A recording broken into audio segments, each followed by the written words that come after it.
Hello बच्चों। तो यहाँ पर ना अभी हम बच्चों क्वेश्चन डिस्कस करने वाले हैं आईआईटी एडवांस लेवल पे। तो जो टॉपिक हमारे पास है बच्चों इलेक्ट्रोकेमिस्ट्री है। इलेक्ट्रोकेमिस्ट्री के टॉपिक्स हम कवर करेंगे। ठीक है। तो बच्चों देखो हमारे पास क्या है। हमारे पास में सॉल्युबिलिटी प्रोडक्ट पूछा हुआ है एजीआई के बारे में।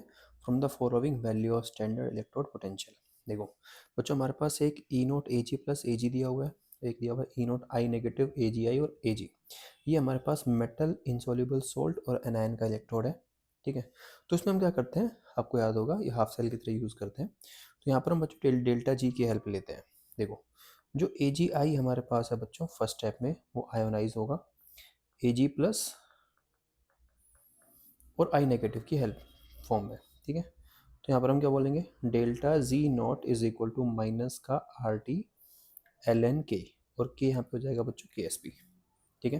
फिर क्या होता है, जो ए जी प्लस हमारे पास होता है वो इलेक्ट्रॉन को गेन करता है और कन्वर्ट होता है ए जी सॉलिड में। तो यहाँ पर क्या होता है, डेल्टा जी नॉट टू, इसको हम ई नॉट की फॉर्म में लिखते हैं, माइनस एन, एन की वैल्यू हो जाएगी 1 बच्चों, एफ, और जो ई नोट है वो हो जाएगा ए जी प्लस ए जी।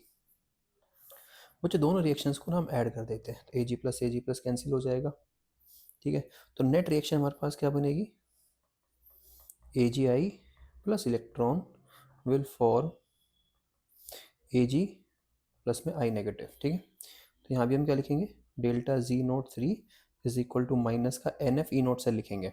तो एन की वैल्यू 1 है, एफ हो जाएगा, और जो ई नोट होगा, ई नोट में ए जी आई कन्वर्ट हो रहा है ए जी में in the presence of I negative. तो ये हो जाएगा आई नेगेटिव ए जी आई और ए जी। ठीक है बच्चों। तो डेल्टा जी को हम यहाँ पे ऐसे तो लगा सकते हैं कि delta G naught three is equal to delta G naught one plus delta G naught two. Value put कर देंगे बच्चों, माइनस का F E naught I negative A G is equal to minus का R T L N K S P बच्चों, और minus का F E naught A G plus A G. अब पूरी इक्वेशन को बच्चों माइनस एफ से डिवाइड कर देंगे, तो हमारे पास क्या बचेगा, E naught I negative A G is equal to E naught A G plus R T upon में F L N K S P. Value जो बच्चों हमारे पास गिवन है वो पुट कर देंगे। देखो हमारे पास गिवन है वैल्यू -0.15 और ए जी की वैल्यू गिवन है 0.8। ठीक है बच्चों। और इलेक्ट्रोकेमिस्ट्री के साथ हम इसको पूरा चेंज कर लेंगे, तो इसको हम लिख सकते हैं 0.0591 अपॉन में एन, एन की वैल्यू बच्चों यहाँ पर 1 है, और ये हो जाएगा लॉग के एस पी। ठीक है बच्चों। इसको हम सोल्व कर लेंगे, तो लॉग ऑफ के एस पी जो हमारे पास आएगा वो आएगा -16.07। ठीक है। फिर हम के एस पी निकाल लेंगे। के एस पी कैसे निकलेगा, इसको लॉग को जब राइट हैंड साइड में लेके जाएंगे तो सारी वैल्यू 10 की पावर में चली जाएगी, तो 10 की पावर -16.07। ठीक है। और इसको सोल्व करके हमारे पास आएगा 8.4 इंटू 10 की पावर -17। तो ये बच्चों हमारे पास के एस पी की वैल्यू आ जाएगी। आगे चलते हैं बच्चों। देखो नेक्स्ट क्वेश्चन हमारे पास है। क्वेश्चन कहता है neglecting the liquid liquid junction potential calculate the EMF of the following cell at 25 degree Celsius temperature. ठीक है बच्चों, हमारे पास सेल गिवन है जहाँ पे हाइड्रोजन गैस जिसका प्रेशर 1 एटीएम है वो कन्वर्ट हो रहा है 0.5 मोलर एसिटिक एसिड में, HCH फॉर्मिक एसिड में, और 1 molar form acetic acid convert हो रहा है हाइड्रोजन गैस में। तो बच्चों it is type of concentration cell. ठीक है बच्चों। तो कंसंट्रेशन सेल का टाइप है क्योंकि एनोड और कैथोड सेम मटेरियल का बना होता है, और कंसंट्रेशन सेल में जो ई नोट सेल होता है ना वो हमारे पास होता है 0, क्योंकि E naught R minus E naught L दोनों सेम होने की वजह से वैल्यू 0 हो जाती है।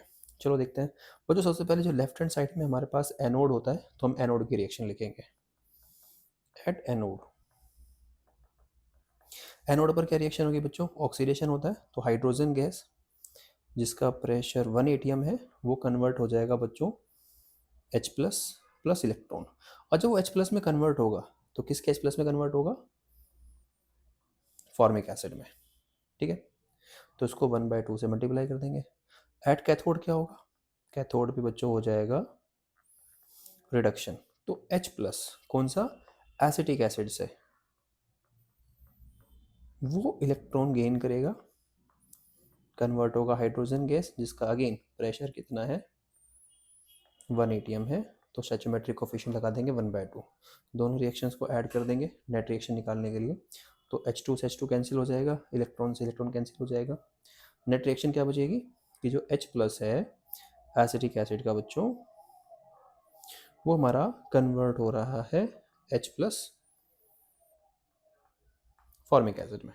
ठीक है, तो अगर हम यहाँ पे नर्स्ट इक्वेशन लिखें तो क्या होगा, E cell is equal to E naught cell minus 0.0591 upon में एन की वैल्यू हो गई 1 into log concentration of product upon में रिएक्टेंट। तो प्रोडक्ट में H प्लस है फॉर्मिक एसिड का, और रिएक्टेंट में H प्लस है एसिटिक एसिड का। अब देखो बच्चों, फॉर्मिक एसिड है एसिटिक एसिड है, दोनों हमारे पास वीक एसिड है। ठीक है, तो जैसे फॉर्मिक एसिड हमारे पास है, वीक एसिड है, तो ये इक्विलिब्रियम बनाता है H प्लस और HCOO नेगेटिव के साथ में। तो अगर इनिशियल कंसंट्रेशन C तो C माइनस सी एल्फा, यहाँ पे सी एल्फा और यहाँ पे सी एल्फा। तो के ए क्या होता है बच्चों, C alpha square upon 1 minus alpha, alpha को इग्नोर कर देते हैं तो हमारे पास क्या आ जाता है सी एल्फा स्क्वायर। तो बच्चों के ए हमारे पास आ गया सी एल्फा स्क्वायर। अब बच्चों यहाँ पर हमें H प्लस आयन की कंसंट्रेशन निकालनी होती है। तो H प्लस आयन की जो कंसंट्रेशन है वो हमारे पास है सी एल्फा, एल्फा हमारे पास है नहीं तो एल्फा यहाँ से निकाल लो। तो अंडर रूट के ए बाय सी हमारे पास आएगा एल्फा, यहाँ पुट कर देंगे तो सी इंटू के ए बाय सी, सी को अंदर लेके जाएंगे तो हमारे पास हो जाता है बच्चों अंडर रूट के ए इंटू सी। तो जो H प्लस की जो कंसंट्रेशन हमें मिलेगी वो मिलेगी अंडर रूट के ए इंटू सी, वो बच्चों दोनों के लिए सेम होगी। ठीक है, तो हम यहाँ पे क्या लिखेंगे, ई नोट सेल तो हमारा 0 हो गया, ई सेल निकालना है तो माइनस 0.0591 इंटू लॉग। ठीक है, तो हमारे पास आएगा बच्चों अंडर रूट के ए इंटू सी, किसके लिए, फॉर्मिक एसिड के लिए। और ऐसे डिवाइड में भी क्या आएगा अंडर रूट के ए इंटू सी एसिटिक एसिड के लिए। ठीक है, फॉर्मिक एसिड की कंसंट्रेशन है 0.5 और के ए गिवन है हमारा 1.77 इंटू 10 की पावर माइनस 4। इसको पुट कर देंगे minus 0.0591 into log concentration, under root आ जाएगा बच्चों 0.5 इंटू 1.77 इंटू 10 की पावर माइनस 4, अगेन डिवाइड में भी अंडर रूट आएगा। सी अब की बार जो एसिटिक एसिड है इसकी कंसंट्रेशन है 1 मोलर और एसिटिक एसिड का के ए गिवन है 1.8 10 की पावर माइनस 5। तो 1 इंटू 1.8 इंटू 10 की पावर माइनस 5। तो ये बच्चों हमारे पास आ जाएगा ई सेल। हम इसको पूरा सोल्व कर लेंगे। ठीक है, ये हमें पूरा सोल्व करना पड़ेगा और सोल्व करके जो हमारा आंसर आएगा दैट विल बी 0.020 वोल्ट। ठीक है बच्चों, सारा हमने पुट कर दिया। अब आपको सोल्व करना है, अंडर रूट को पावर 1/2 लिख सकते हो, पावर आगे आ जाएगी तो सिंप्लीफिकेशन थोड़ा और आसान हो जाएगा। पूरा सिंप्लीफाई करके जो एग्जैक्ट आंसर मिलेगा दैट इज माइनस 0.02। ठीक है, चलो आगे चलते हैं। नेक्स्ट क्वेश्चन है बच्चों हमारे पास में, तो क्या कहता है, हमारे पास है ए जी कन्वर्ट हो रहा है AgI में 0.05 मोलर है, और फिर हमारे पास क्या है 0.05 मोलर AgNO3 कन्वर्ट हो रहा है Ag में। तो एक हमारे पास हो गया एनोड, एक हमारे पास हो गया कैथोड। ठीक है, ई सेल हमारे पास गिवन है 0.788। बच्चों देखो यहाँ भी जो एनोड और कैथोड है वो सिल्वर का बना हुआ है, तो it is also a type of concentration cell. और अगेन यहाँ पर जो ई नोट सेल है वो हो जाएगा 0। ठीक है बच्चों, अब देखो यहाँ पे बच्चों गिवन है activity coefficient of KI and silver nitrate कितना है 0.9। एक्टिविटी कोफिशिएंट का मतलब है कितना परसेंट हमारे यहाँ पे रिएक्शन हो रही है। ठीक है, तो I negative on left hand side, या हम बोल सकते हैं I नेगेटिव इन KI। तो कंसंट्रेशन हमारे पास कितना है 0.05। ठीक है, और एक्टिविटी कोफिशिएंट है 0.9, तो 0.9 यह आ जाएगा 0.045। ऐसे ही राइट हैंड साइड में जो Ag प्लस है उसकी कंसंट्रेशन निकाल लेंगे राइट हैंड साइड में। अगेन 0.05 मल्टीप्लाई में 0.9, 0.045 molar. That means only 0.9 times हमारा यहाँ पे एक्चुअल में रिएक्शन पार्टिसिपेट कर रहा है। हमें निकालना है बच्चों solubility product of AgI and solubility of AgI in pure water है 25 डिग्री सेल्सियस टेम्परेचर। ठीक है, अब देखो बच्चों हम यहाँ पे सबसे पहले लिखते हैं ई सेल। हमारे पास एनोड कैथोड है तो हम यहाँ पे लिखते हैं अपना ई सेल। तो ई सेल क्या होगा नस्ट इक्वेशन के हिसाब से, तो E cell is equal to E naught cell minus 0.0591 upon में एन की वैल्यू होगी 1 क्योंकि Ag कन्वर्ट हो रहा है Ag+1 में, तो एक ही इलेक्ट्रॉन का चेंज है, into log concentration of anode upon cathode लिख सकते हैं बच्चों, या प्रोडक्ट अपॉन में रिएक्टेंट।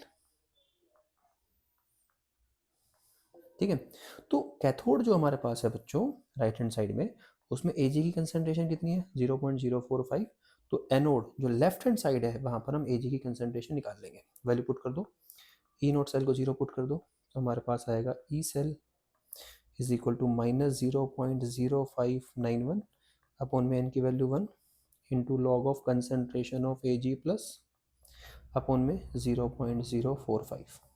ठीक है बच्चों, तो अभी हम यहाँ पे क्या करेंगे इसको सोल्व करेंगे है ना, और Ag प्लस निकाल लेंगे।